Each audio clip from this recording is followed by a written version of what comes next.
Hey, what's up, y'all? This is a guy in the dorm room, and today I'm going to be reviewing No Time to Die, directed by Cary Fukunaga and starring Daniel Craig, Rami Malek, Ana de Armas, Lashana Lynch, Ralph Fiennes, Léa Seydoux, and others. This is a film everyone had been waiting for, and it was supposed to be released way back in November of 2019. Then, because of COVID, it was delayed to February of 2020. Then it was delayed again, and again. Finally, in October of 2021, almost 2 years after the film was originally supposed to be released, No Time to Die finally hit theaters. Everybody loved it. In the midst of a lot of box office bombs like West Side Story and Encanto, No Time to Die was a movie that actually did very well, raking in well over $500 million in profit. Daniel Craig's last film as James Bond, everyone wanted to see how it would end. How would the torch be passed down to the next Bond? Who would be the next James Bond? Plus, Billie Eilish had a song in it that sounded awesome. Fool me once, fool me twice. Are you death or paradise? Now you'll never see me cry. There's just no time to die. So what could go wrong? The film was released, and it was the best movie of the year. Everything was fantastic, the script was perfect, and the movie could do no wrong. This movie is uncritiquable. And with that being said, I give No Time to Die a 10 out of 10, an A+. First 10 out of 10 that I've ever given a movie in my 4 years of being a movie reviewer. Yes. And with that being said, I hope you all enjoyed the review. Be sure to tune in next week. Be sure to subscribe, and I'll see ya. Okay, now let's be real. I think people are heavily blindsided by these two factors. That this is the last James Bond movie with Daniel Craig, and of course that fantastic Billie Eilish song. Fool me once, fool me twice. With the fact that this is the last Craig Bond movie, I feel like a lot of people aren't looking at this film fairly. To me, it's just another James Bond film. In fact, I wouldn't even put it in my top 5 James Bond movies. And I think if this weren't the last film with Daniel Craig as James Bond, a lot of people would probably agree with me. No Time to Die is a fine movie, but there are a lot of flaws that I haven't heard nearly enough people talk about. No Time to Die, in my opinion, was the most disappointing movie of 2021 that I saw, which, as I said in my Nightmare Alley review, isn't saying much because I've only seen like 5 movies this year, but still. I love James Bond movies as much as the next guy or girl, but I also love being fair and looking at all movies through a critic's lens. And when I look at No Time to Die through a critic's lens, there are a lot of problems. The biggest issue with the film is the writing, which is kind of a problem in most James Bond movies ever since they started being made 59 years ago in 1963. The movie is very long and also very complicated. Now, one could say, oh, you're just not intelligent enough and don't have the brain capacity to process high amounts of information. That old Rick and Morty argument. But if I look away from the screen for 3 seconds at any point in the film and look back and I'm confused beyond all reason, there's a problem. This movie is very complicated and the story is constantly going all over the place. Ana de Armas is in this movie for like 2 minutes, and she's written like she's supposed to be a main character. But then she just disappears and never comes back ever again.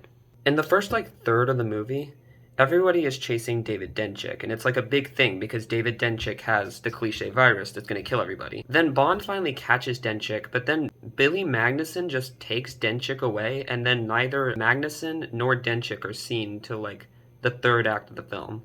Characters constantly appear, disappear, and then reappear hours later, and it makes the story go crazy and confusing. With that being said, let's talk about the story. Despite all the craziness and confusion in the film, there is an actual story, and of course it's cliche as all hell. Basically, the bad guys, led by Rami Malek, have a virus that's going to kill certain people in the world, and the good guys, led by Bond, have to stop them. There are so many goddamn James Bond movies with that exact same plot. And for Craig's last Bond movie, I was kinda disappointed that this formulaic story was the plot that the writers and director chose to drive this film. The writing I felt was very rushed, which is odd considering how long it took this film to actually be released. I know that in the time between delays, the writers couldn't really do anything to change the story in any way, but I still felt like the rushed writing would have been a problem regardless because of how rushed it actually is. I know I keep talking about this movie like I absolutely hated it, but I really don't, honestly. No Time to Die is a fine movie, it's just that there's a lot of glaring problems, especially when it comes to the writing. No Time to Die is the perfect example of just how much a script is important to a film. A script can really make or break a movie. Personally, whenever I look at a film through a critical lens, there are a bunch of different things that I look at. Acting is one of the more important things I look at, along with technical aspects like lighting, sound, hair and makeup, etc. However, two big things that I also look at when watching a movie are plot and story. And if the writing is bad, messy, and or rushed, then that fucks up both. We've already gone over how the writing can fuck up a story, but let's talk about plot. Plot is incredibly important to a movie because it's literally what will make audience members either want to see your movie or not want to see your movie. It's simple, really. If your movie looks interesting and has an intriguing plot, then people are more likely to go see your movie. Now, No Time to Die didn't really have to worry about having a great story or an interesting plot because of several factors. One, people were going to come see the movie anyway because it's Daniel Craig's last film as James Bond. It's a torch-passing moment, and people who grew up with this Bond, or people who just want to witness Bond history, are going to come flocking to the theaters to see this no matter what.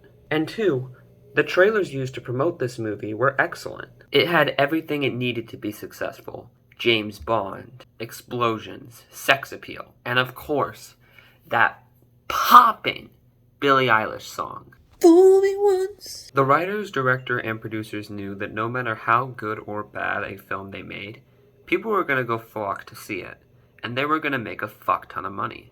And they were right. So that's why I believe nobody actually focused on making a story that was actually good, revolutionary, or at the very least, just different from the thousands of other James Bond movies or action movies in general with the same cookie-cutter virus plot. They knew people were going to love what they made, and people clearly did. And now I, a cynical critic with 214 subscribers on his YouTube channel, am calling the writers out for this ultimately lazy plot. Now you're probably wondering, Jesus Christ, guy, you just said you didn't hate it. Is there anything good about the movie that you can actually say? And the answer to that is yes. I mentioned earlier that acting and technical aspects are two major parts of a film that I tend to look at whenever I look at movies through a critical lens. And in both of these aspects, I think No Time to Die actually performed pretty well. Daniel Craig is an excellent James Bond, and to me, he is Bond. I grew up with him ever since Casino Royale in 2006, and in every movie that he's in, Craig really brought out the seductiveness, the stoicness, and the absolute badassery that defines James Bond. And in No Time to Die, it's no different. Craig put everything he had into the role, and he will truly be missed for his portrayal in the role. My favorite overall performance in the film was definitely Rami Malek's. Malek is an actor who's really taken off in the last few years, and he's been absolutely amazing in everything I've seen him in. What really interested me about his performance in No Time to Die is that his character is very poorly written, but he was still able to pull off an excellent performance. His character doesn't even show up until about halfway through the movie, excluding the scene before the opening credits in which he's masked so we can't actually see him. He's one of those characters that disappears a few times only to reappear hours later, which is not a good thing, especially when we're dealing with the main villain of the story. A lot of the movie seems to focus on Billy Magnussen and this guy being the main antagonists, because we know that although ultimately they work for a higher up, they're still the ones that cause most of the problems for MI6. Malek's character really doesn't do anything in the film other than be the big bad. He has sort of a Helmut Zemo backstory where his family is killed by this big organization, so he wants revenge. So he gets a virus to unleash on the people he hates, even though this plan has never worked for the 500 other Bond villains who tried it. Once again, the poor writing is apparent in just how cliché and honestly not even present Rami Malek's character is in the movie. However, despite all this, he's still able to pull off a great, captivating performance. It really serves as a testament to me of just how great Rami's abilities as an actor are. he's still able to portray the anger, hatred, and overall blindness to the fact that what he's doing is wrong in the character that wasn't there at all in the writing. A lot of the performances by the actors in this film are like this, in fact. I absolutely hated Lashana Lynch's character. Throughout the entire movie, she's incredibly unlikable, and she seems to care more about being the new 007 than actually fulfilling the duties required to be a 007 agent. She's constantly trying to one-up Bond and kind of undermine all he's done for MI6 throughout all these movies. What makes it even worse and actually seems to highlight her pettiness is that Bond really doesn't do the same thing back. At first, his motivation is to one-up Lashana Lynch. But after a while, his motivation kind of changes and he just wants to avenge his friend's death and also keep his love interest and his child safe. Bond's motivation is actually one of the few things I thought the movie did really well in defining. It's really petty at first, as he only goes after David Dencik after Lashana Lynch is like, "You won't do it, bro. I triple dog dare you to do it. You won't do it. No balls." However, I feel like this pettiness was in character for Bond. He never backs down from a challenge because no matter how hard he tries, he's physically incapable of doing so. When Bond's friend is killed and he meets up with Léa Seydoux and learns that he now has a kid that he needs to protect, Bond gets a new motivation. Now, he doesn't fight the bad guys because he needs to save the world or because MI6, whom he's been disenchanted by for a while now, told him to. He fights the bad guys because he needs to protect his new family. And this build in character actually felt like it took real time and effort to flesh out, which I could really appreciate. Which I cannot say the same thing about Lashana Lynch's character.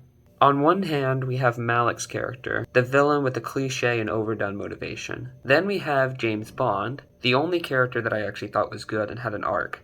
Finally, we have Lashana Lynch, who I guess is supposed to serve as a foil to James Bond in this movie? She sucks, though. She lets her emotions and pettiness drive her. And unlike Bond, who we've had 5 movies to watch grow and develop and have a satisfying arc, I feel like the writers were just rushing to just introduce a new James Bond that they could pass the proverbial torch to. So they crammed all of the qualities of James Bond into one character. And that was the character given to the unfortunate Lashana Lynch to portray. Because this is her first James Bond film, her character is not fleshed out like the original James Bond is, like Daniel Craig's James Bond is. And so as a result, she's really fucking obnoxious.